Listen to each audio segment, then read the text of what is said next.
Ya, saudara, kita akan membahas lagi beberapa hal tentang mujizat Rosario. Mari kita dengarkan beberapa cerita ini.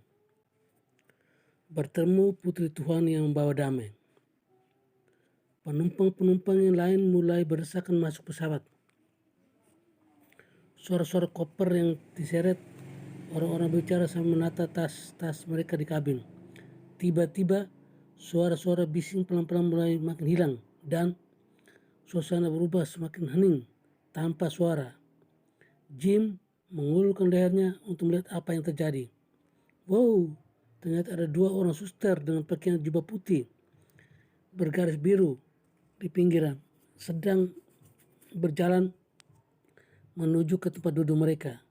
Tiba-tiba Jim merasa kenal dengan wajah seorang suster yang sering muncul di TV.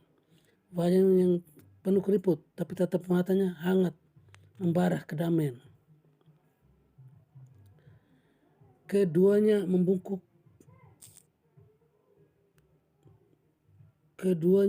pada Jim dan saat kemudian Jim sadar bahwa dua bangku di sisinya menjadi tujuan kedua suster ini.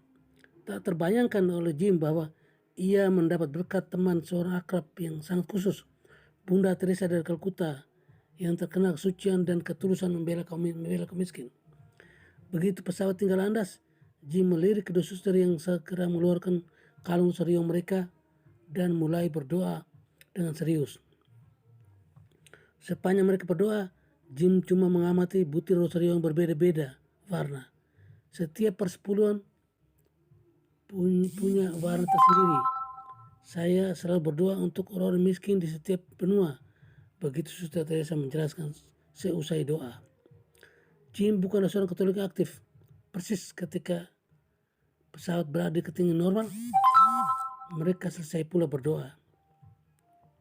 Ibu Teresa berpaling kepadanya melempar senyum. Untuk pertama kalinya Jim bisa memahami apa yang dikatakan orang banyak, aura yang kuat yang keluar dari pancaran matanya. Ada rasa damai merasuk hati Jim ketika melihat ke dalam tatapan mata Ibu Teresa, rasa damai yang sulit diungkapkan. Apakah engkau sering berdoa Rosario? Ibu Teresa mengejutkan pertanyaan dengan pertanyaan. Jim berusaha jujur. Tidak juga.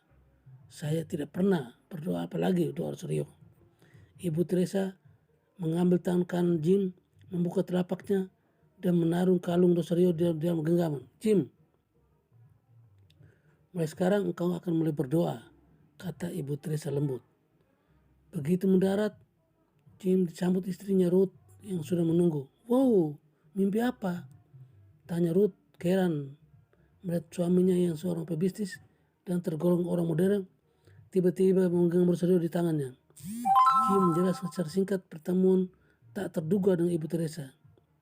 Aku merasa seperti baru pertama kali bertemu putri Tuhan yang sangat baik, kata Jim.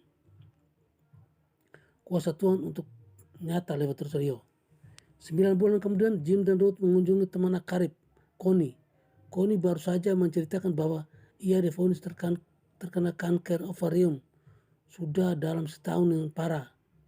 Dokter mengatakan ini kasus yang sangat berat. Tapi aku akan berjuang melawan kanker ini. Aku tak mau menyerah, kata Connie. Tiba-tiba, entah mengapa Jim teringat suatu. Merugut kantong celananya, dia menyodorkan untai Rosario kepada Connie. Ia menjelaskan sejarah Rosario itu. Bawalah Rosario itu untukmu, mungkin bisa membantu sedikit dalam perjuanganmu. Walau Connie bukan seorang Katolik, ia senang menerimanya sebagai bentuk dukungan spiritual dari teman akrab. Terima kasih, aku harap masih dapat mengembalikannya kelak.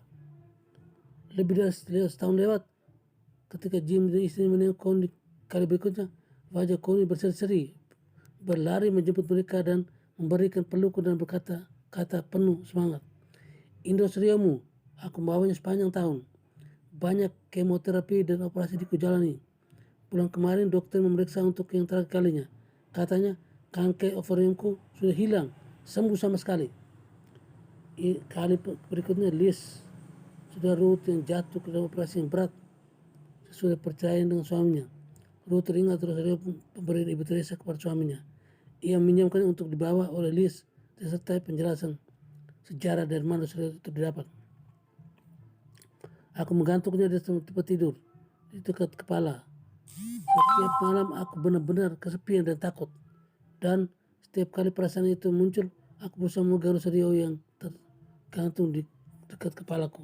Entahlah, setiap kali memegangnya, aku merasa seperti memegang tangan yang penuh cinta kasih. Begitu bunyi surat list kepada Luhut yang disertai kiriman Rosario yang dipinjam kepadanya. Aku sudah semakin kuat dan punya perspektif baru dalam hidupku. Kukirimkan kembali Rosariomu dengan ucapan terima kasih. Maka mungkin ada orang lain yang lebih membutuhkannya. Beberapa tahun kemudian, tiba-tiba suatu malam, seorang asing menelpon Ruth. Aku mendengar tetanggaku cerita tentang Rosariomu. Bolehkah aku menyamanya beberapa saat untuk kubawa ke rumah sakit? Ibuku sudah sakit, sudah tua, dan dalam keadaan koma sekarang. Kami keluarganya berharap semoga Rosario ini bisa membantunya mendapat saat-saat akhir dan bisa berpulang dalam damai. Ruth mengirimkannya. Beberapa hari kemudian, orang tersebut mengembalikan Rosario dan pinjam. Menurut perawat, orang yang koma masih bisa mendengar. Jadi kujelaskan kepada ibu bahwa itu Rosario milik Ibu Teresa dari Kolkata. Dipinjamkan dari seorang teman untuk menemani ibu saat sulit ini. Begitu Rosario itu berada dalam genggaman tangannya, beberapa menit kemudian kami melihat wajah ibu penuh kedamaian dan rileks. Seperti tidur dan nampak wajahnya seperti jauh dan muda. Kami hampir tidak sadar kalau ibu sudah berpulang. Kalau tidak mendengar suara mesin perekam jantung sudah datang tanpa detakan. Ibu berpulang dalam tidur yang damai. Terima kasih atas kebaikanmu meminjam Rosario-nya.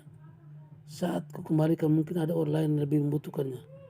Berikut dalam doa Rosario. Jim masih beberapa kali meminjam Rosario itu kepada orang yang tahu dari mulut ke mulut. Semakin banyak kisah-kisah meneguhkan, kadang lebih seperti pusat yang menjadi orang-orang yang menggenggam Rosario itu di tangannya. Jim tak pernah keberatan dan selalu mengingatkan, kalau engkau sudah selesai melewati masa sulitmu, jangan lupa membalikkan Rosario itu, karena mungkin ada orang lain yang lebih membutuhkannya. Apakah ada kekuatan spesifik dari dalam Rosario ini, atau karena kekuatan doa dari tangan orang yang mengganggunya bertahun-tahun penuh dengan lantunan doa Rosario, atau karena kekuatan Ibu Teresa dari Kalkuta, atau karena hati manusia senantiasa diberani ketika memegangnya. Engkau sendiri yang bisa menilai. Yang jelas, jika engkau punya kalung Rosario, tidak ada salahnya mulai lagi mendoakan dalam penuh di bulan yang penuh rahmat ini. Berdoa untuk saudara-saudarimu, berdoa untuk kebutuhanmu, berdoa untuk dunia. Siapa tahu engkau seperti Ibu Teresa.